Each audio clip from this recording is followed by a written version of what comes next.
Allez, c'est parti pour ce nouveau décryptage. Aujourd'hui, on plonge directement dans l'histoire. L'histoire vraie et profondément émouvante d'un héros qui est franchement beaucoup trop méconnu.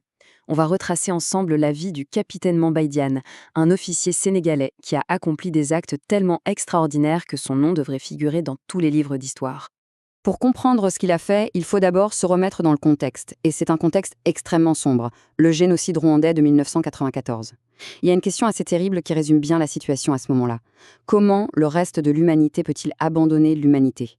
Parce que oui, face à des massacres d'une violence inouïe, la communauté internationale, qui était pourtant sur place et lourdement armée, eh bien, elle a tout simplement échoué. Les troupes se sont repliées ou elles sont restées là, pétrifiées, sans rien faire. Toute une population s'est retrouvée complètement abandonnée, plongée dans la nuit la plus totale. Et face à cette paralysie générale, on est en droit de se demander qu'est-ce que peut bien faire un seul observateur, surtout s'il n'est même pas armé. Quand la planète entière regarde ailleurs, qui aurait le cran d'affronter la tempête? Eh bien, c'est exactement là qu'entre en scène notre héros. Un casque bleu sénégalais qui, lui, a fait un choix radical, le choix d'agir. Première partie, forger un esprit courageux. Alors cette bravoure incroyable, elle n'est pas apparue du jour au lendemain. Faisons un petit saut dans le temps. Baidiane naît en 1958 à Koki, au Sénégal. Son parcours militaire l'amène d'abord à être déployé dans le conflit en Casamance en 1989. Et c'est avec cette solide expérience qu'il est ensuite affecté, en 1993, à la MINUAR, la mission de l'ONU au Rwanda. C'est là-bas que le génocide éclate, en avril 1994, et c'est aussi là-bas qu'il perdra tragiquement la vie un mois plus tard. Mais avant d'être le héros mondialement reconnu d'aujourd'hui, c'était qui, Baïdjan? Ses frères d'armes parlent beaucoup de lui dans nos sources, et ce qui ressort, c'est une personnalité hyper dynamique. On le décrit comme quelqu'un de jovial, très sportif. C'était le genre de gars joué au foot avec le cœur pur, avec une règle d'or, zéro tricherie. Et cette intégrité absolue sur un simple terrain de sport, eh bien, ça annonçait déjà le genre d'homme qu'il allait être face au danger. D'ailleurs, son courage a été mis à l'épreuve bien avant le Rwanda. C'est vraiment en Casamance que son caractère s'est forgé. En 1989, il intègre la toute première promotion de l'École nationale des officiers d'active et il se retrouve carrément à commander une compagnie d'infanterie d'élite à Bignona, toujours en première ligne dans les zones de combat les plus chaudes. Ses collègues racontent que c'est là qu'il a développé une absence totale de peur, une vraie inconscience du danger comme ils disent.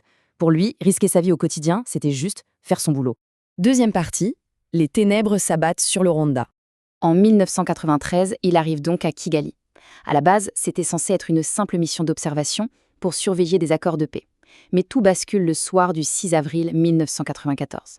L'avion du président rwandais est abattu par un missile. C'est l'étincelle meurtrière qui déclenche instantanément le génocide. En l'espace de quelques heures, c'est l'horreur absolue dans les rues. Les milices extrémistes se mettent à traquer systématiquement les Tutsis, mais aussi les politiciens modérés qui essayent de s'opposer à cette folie, y compris d'ailleurs la première ministre du pays. Et face à ce chaos soudain, on a un contraste qui fait franchement froid dans le dos. D'un côté, le mandat de l'ONU est ultra strict, purement défensif, on observe, on n'intervient surtout pas et au final, on prépare le retrait massif des forces. Mais de l'autre côté, on a les actions de Diagne. Lui, il refuse carrément d'être évacué.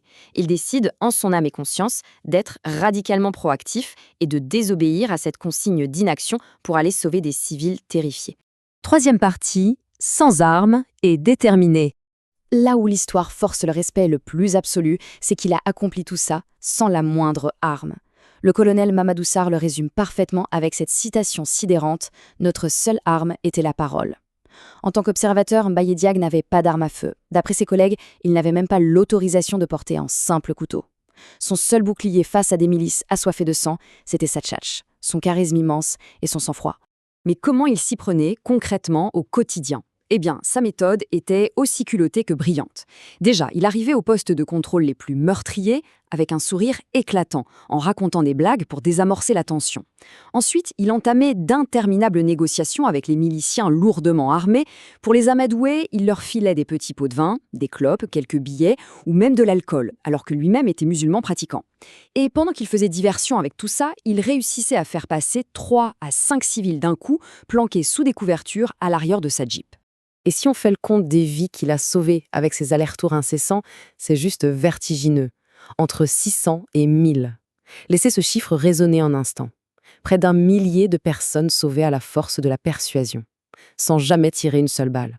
Il opérait tout seul, de jour comme de nuit, en multipliant des trajets incroyablement dangereux. D'ailleurs, il y a une anecdote qui prend vraiment aux tripes. Le matin où la première ministre rwandaise a été assassinée, Les blindés de l'ONU qui devaient sécuriser la zone ne sont jamais arrivés. Sur place, le capitaine Diagne découvre les 4 enfants de la première ministre, cachés dans un complexe voisin.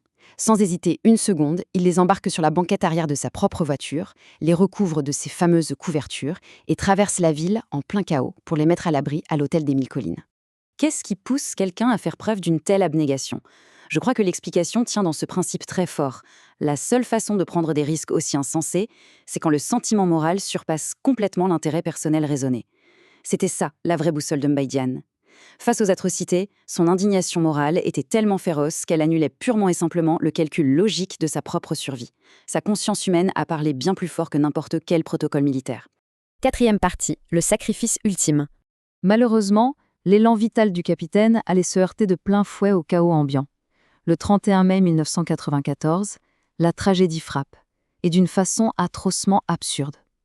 Alors qu'il roule seul pour rentrer au quartier général, à peine 12 jours avant la fin de sa mission et son retour au Sénégal, un obus de mortier garé tombe juste derrière sa voiture. Un éclat traverse la vitre arrière et le tue sur le coup. C'est pas une exécution à un barrage, non. Il a été fauché par la loterie macabre d'un bombardement totalement aléatoire. La nouvelle de sa disparition a fait l'effet d'une bombe. Son supérieur, le général canadien Roméo Dallaire, lui a rendu un hommage absolu en disant tout simplement « Il était le plus courageux de tous ». L'impact émotionnel sur ses pairs a été dévastateur. On raconte que le général Dallaire, un homme pourtant habitué à la dureté des conflits, s'est enfermé dans sa chambre jusqu'au lendemain, terrassé par le chagrin. La mission venait littéralement de perdre son âme.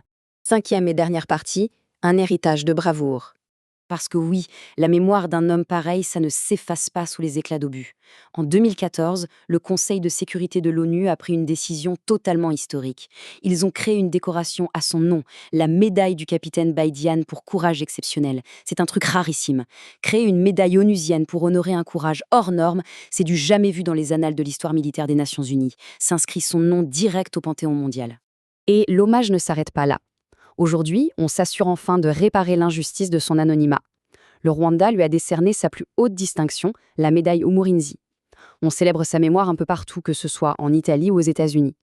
Chez lui, au Sénégal, un magnifique mémorial a été inauguré à Dakar. Et le Rwanda organise même chaque année un Mbaye Diagne Day. L'objectif est limpide, faire de ce héros incroyable un modèle immortel pour toute la jeunesse.